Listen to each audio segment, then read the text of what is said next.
Hello student, आज हम लोग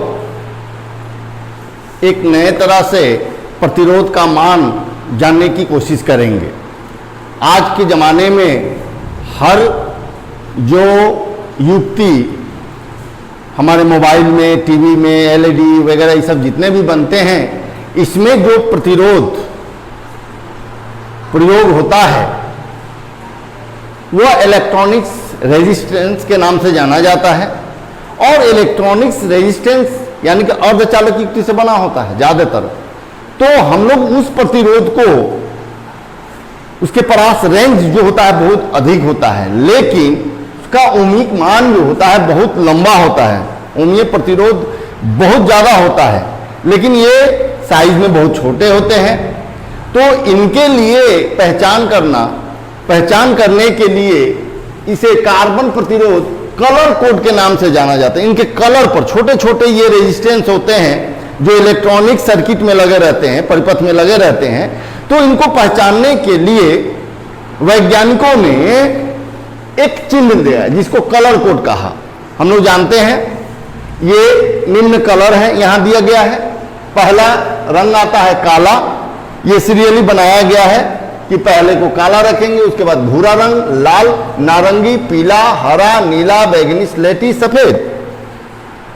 प्रतिरोध का मान बहुत अधिक होगा। वोल्टेज हम लोग 220 लगाएंगे, फिर भी हमारा एलईडी बल्ब वगैरह ये सब सारा चीज उसमें रेजिस्टेंस होता है, लेकिन कैसे हम लोग पहचानेंगे? ये बहुत छोटा छोटा होता है। अगर यहां सर्किट होता कभी दिखाएंगे आपको।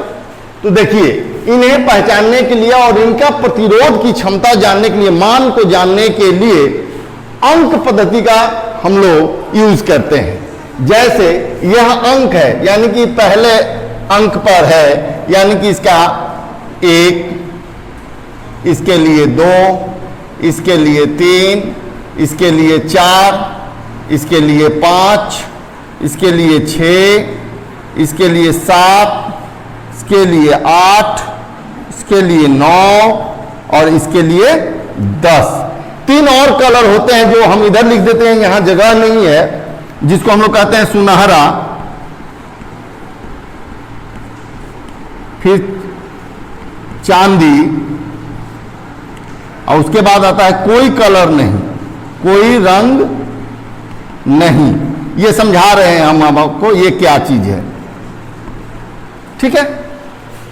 अब देखिए, मल्टीप्लायर है, 10 के गुणज में यह चलता है, 10 के पावर, कहीं एक मिनट बाबू, ये हमने गलत लिख दिया है। 0 से शुरू होता है। 0, 1, 2, 3, 4, 5, 6, 7, 8, 9। ठीक है। कोई छूटा तो नहीं है?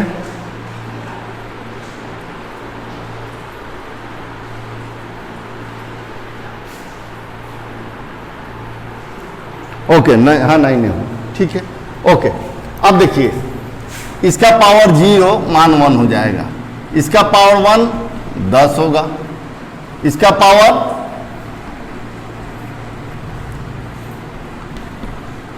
के पावर 2 रखेंगे, इसके पावर 10 के पावर 3, ये 10 के पावर 4, ये 10 के पावर 5, 10 के पावर 6, 10 के पावर 7, 10 के पावर 8, 10 के पावर 9। ठीक है। अब देखिए, ये नोट कर लें फटाफट, या किसी भी एनसीईआरटी बुक में दिया होगा, किसी भी बुक में दिया रहता है। अब इसको हम समझाने की कोशिश करेंगे आपको। ये क्या है?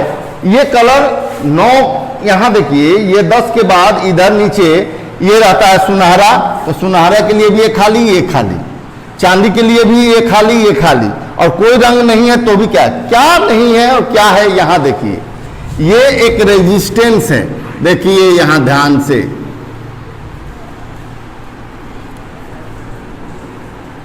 ये रेजिस्टेंस है। ठीक है। इसके इस साइड या ये साइड ध्यान रखिएगा, अधिकतम ये जो होगा, अधिकतम अधिक से अधिक किसी एक किनारे पर अधिक से अधिक इन रंगों में से कोई 3 रंग ही इसमें यूज होता है। अधिक से अधिक, ध्यान रहे, ये बता रहे हैं आपको,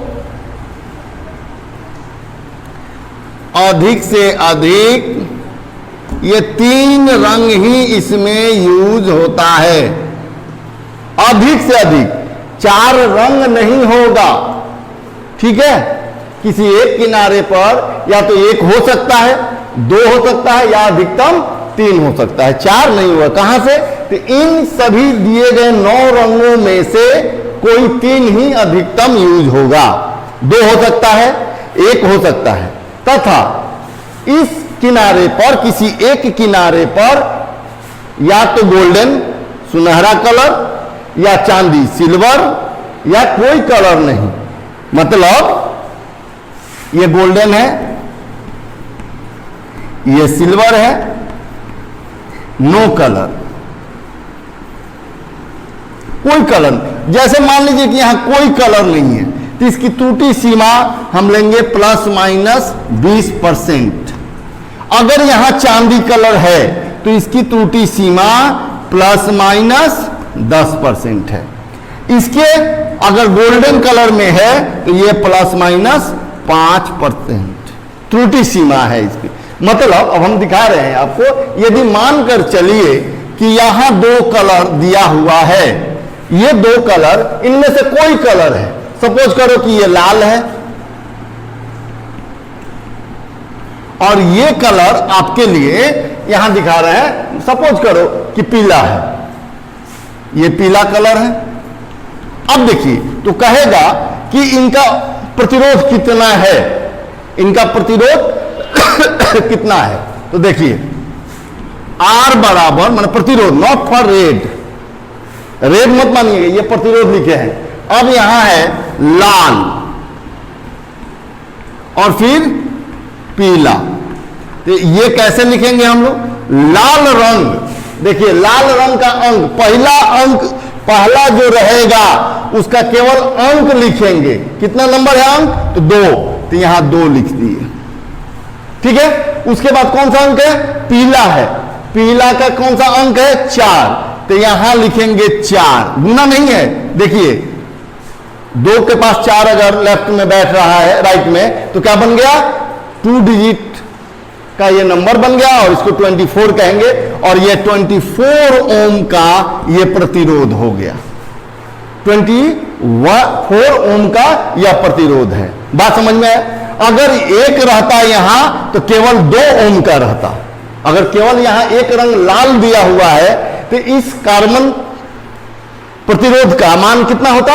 ओमीय मान, तो 2 ओम होता। अगर 2 है तो ये हो गया। लेकिन अगर मान लीजिए कि सपोज कीजिएगा, कहिएगा कि सर तीसरा अंक कोई है, मान लीजिए ये तीसरा कलर यहां दे रहे हैं हरा, तो हरा के लिए क्या कीजिएगा, यहां गुना और तब लिखिएगा हरा का गुणक, यानी कि यहां गुना और हरा कितना रंग पर है? 5, यानी कि ये वाला, तीसरा के लिए ये वाला यूज करेंगे। उसी कलर के सामने जो उसका ये गुणक दिया हुआ है, गुणांक, उसी को लिखेंगे। तो 10 के पावर 5 ओम, बहुत बड़ा मान हो गया। बात समझ में आई? हाँ। तो अब देखिए, अगर इन तीनों में से, अगर जैसे मान लीजिए कि यहां कोई कलर नहीं है, यहां कोई कलर नहीं है, तो इसकी त्रुटि सीमा कितनी होगी? +-20%, यानी कि इससे भी इसका 20% कम पर भी ये रेजिस्टेंस काम करेगा। इससे अधिक करंट दे रहे हैं तो रेजिस्टेंस जो है 20% अधिक तक ये काम कर सकता है, ठीक है। तो ये मतलब हो गया, ठीक। अब चलिए इस पर न्यूमेरिकल 1-2 देख लेते हैं, मिटा दें, जल्दी नोट कर लीजिए फटाफट।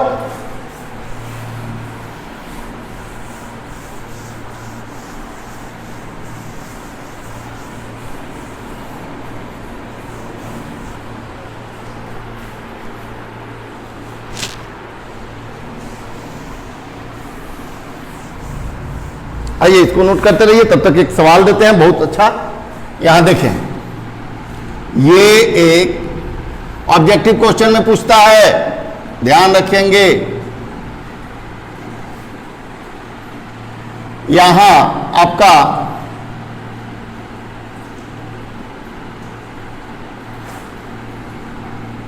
दो कलर दिए हैं और यहां एक कलर यहां दे दिए हैं। इससे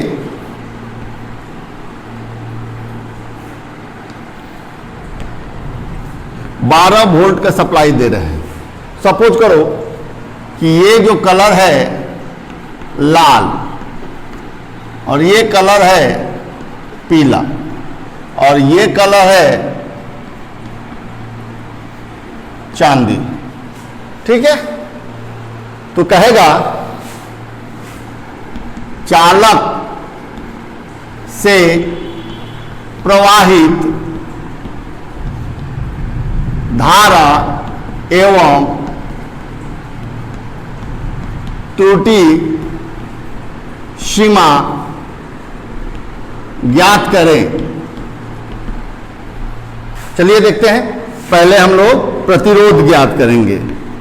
चालक का प्रतिरोध R बराबर, यहां दिया हुआ है लाल, लाल का क्या होता है 2 और यह है पीला, पीला का कितना होता है 4, तो 24 ओम हो गया।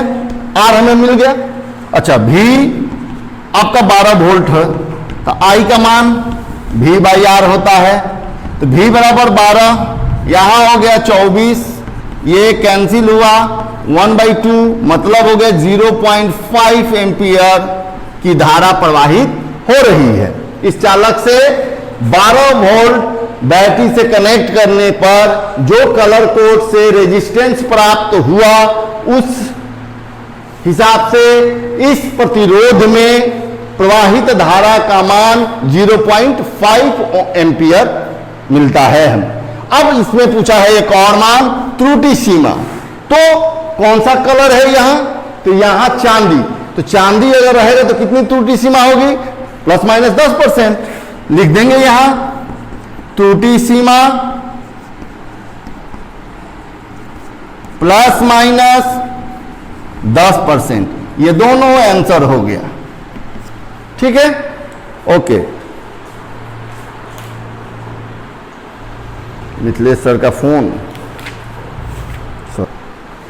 हाँ इसे मिटा रहे हैं बाबू। एक और न्यूमेरिकल दिखा देते हैं जो बहुत इंपॉर्टेंट है और ये क्वेश्चन इस साल 90% यह आशा है कि ये पूछेगा। क्वेश्चन लिख रहे हैं,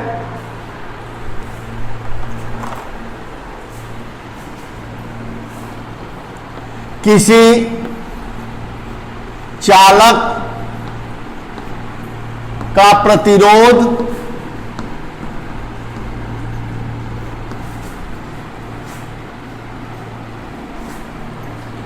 R किसी चालक की लंबाई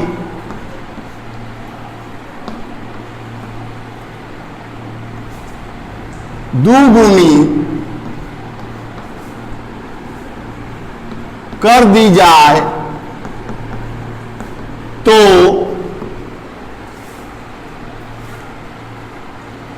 नए प्रतिरोध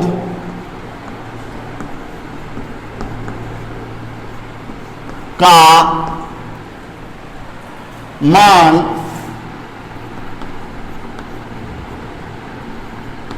क्या होगा। शॉर्ट में हमने यह प्रश्न लिखा है, पूरा प्रश्न सुनिए कि यदि किसी चालक का प्रतिरोध R है, उसकी लंबाई L है, ठीक है। अच्छा, उसकी प्रतिरोधकता ρ है, ठीक है। अब कह रहा है कि इतना दिया हुआ है, यदि उसकी लंबाई को बढ़ा दिया जाए, तो पहले इतना था अब इतना हो गया, 2 गुना कर दिया गया, 3 गुना, 4 गुना, 10 गुना, कुछ भी कर सकता है। तो पहले के लंबाई की अपेक्षा यह लंबाई क्या होगा, बढ़ेगा। तो बढ़ गया, कितना बढ़ा अभी बाद में देखेंगे, ठीक है। बढ़ गया तो अब नया प्रतिरोध, लंबाई बढ़ने पर इफेक्ट पड़ेगा ना, कम होगा अथवा अधिक होगा। ये हम निकालेंगे तो ये देखेंगे, ठीक है। वही कह रहा है कि किसी चालक की लंबाई 2 गुनी कर दी जाए, यदि बढ़ाकर 2 गुनी कर दी जाए तो नए प्रतिरोध का मान क्या होगा। बहुत इंपॉर्टेंट क्वेश्चन है, बहुत बहुत बहुत इंपॉर्टेंट है 2021 के लिए, 2 नंबर में पूछेगा। इसे बार बार प्रैक्टिस करें। लिखेंगे सॉल्व में, माना चालक की प्रारंभिक लंबाई L, प्रतिरोध R तथा प्रतिरोधकता रो है। मान लिया, देखिए यहां ये हमने माना कि प्रारंभ में एल लंबाई का एक चालक है जिसका प्रतिरोध आर है, ठीक है। अच्छा, प्रतिरोधकता रो ये नहीं बदलता है, किसी चालक को लंबाई छोटा कर दो या बड़ा कर दो, जो चालक ले लिए जिस पदार्थ का है वही रहेगा। प्रतिरोधकता बार बार चेंज नहीं होगा, किसी एक पदार्थ के लिए एक ही रेजिस्टिविटी होती है, ठीक है। अच्छा, तब R बराबर क्या होगा, तो R बराबर रो L बाई ए, समीकरण 1। ये तो हम लोग जानते हैं फॉर्मूला, R बराबर इतना है। प्रश्न से कह रहा है, प्रश्न से कि चालक की लंबाई द्विगुनी करने पर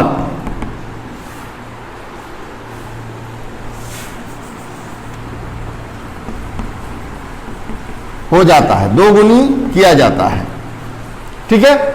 तो अब मान लो कि ये कितना होगा, पहले कितना था लंबाई L, अब 2 गुनी करेंगे तो L डैश मान लिए और ये हो गया 2L, मतलब ये अब एक और इतना खींच दिया गया। लेकिन ध्यान रखिएगा, एक बात को ध्यान रखिएगा कि अगर यह इतना ही मोटा है तो अगर इसको डबल किया जाएगा तो इसका ये क्षेत्रफल जो होगा कम हो जाएगा। पहले इसका एरिया कितना था A, अब ये एरिया क्या हो जाएगा, कम हो गया ना, तो A/2 हो जाएगा। ध्यान रखिएगा, इसको खींचे, इतना मोटा मेरा उंगली है, अगर इसी उंगली को अगर खींचेंगे तो ये दबकर ऐसे जाएगा, तो इसका क्रॉस सेक्शनल एरिया कम हो जाएगा। तो यहां ध्यान से देखिए, तब A डैश बराबर कितना हो जाएगा, प्रारंभिक क्षेत्रफल के आधा। ध्यान रखिएगा कि लंबाई जब 2 गुना होगा तो क्षेत्रफल आधा हो जाएगा, क्षेत्रफल आधी हो जाएगी, ठीक है। तो अब ये नया प्रतिरोध यदि R हो तो R डैश बराबर कितना हो जाएगा, रो तो नहीं चेंज होगा, लेकिन यहां हो जाएगा L dash by A dash, नया क्षेत्रफल नया लंबाई, ठीक है। अब देखिए यहां रो L डैश बराबर कितना है, 2L बाई A डैश बराबर कितना है, तो A/2, तो ये ऊपर चला गया, रो इंटू 4L बाई A हो गया, ये समीकरण 2 हो गया। लिखेंगे समीकरण 2 में 1 से भाग देने पर समीकरण 2 R डैश, और ये R है पहला, तो R डैश बराबर हमारा रो इंटू 4L बाई A आया है, डिवाइडेड बाई रो इंटू प्रारंभ में कितना है L बाई A आया है, तो यहां हो गया row by row into 4L by A, और इसमें का ए ऊपर गया, एल नीचे, ए से ए कैंसिल, एल से एल कैंसिल, रो से रो कैंसिल, इसलिए आर डैश बाई आर बराबर आ गया है 4। तो यहां आर डैश नया प्रतिरोध पुराने प्रतिरोध का 4 गुना बढ़ जाएगा, यानी कि लंबाई बढ़ने पर प्रतिरोध का मान बढ़ता है, याद रखिएगा। ठीक है, इसे नोट करें और इस पर आधारित कुछ सवाल आपके एनसीईआरटी वगैरह या कोई साइड बुक में दिया हो तो इसे जरूर रिवीजन करें, ये बहुत बहुत इंपॉर्टेंट क्वेश्चन है। ठीक है, जरूर याद कीजिएगा, 2 नंबर आपको फिक्स इस साल आने वाला ये क्वेश्चन है। इसलिए फिर हम लोग मिलते हैं अगले वीडियो के लिए, तब तक के लिए बहुत बहुत धन्यवाद।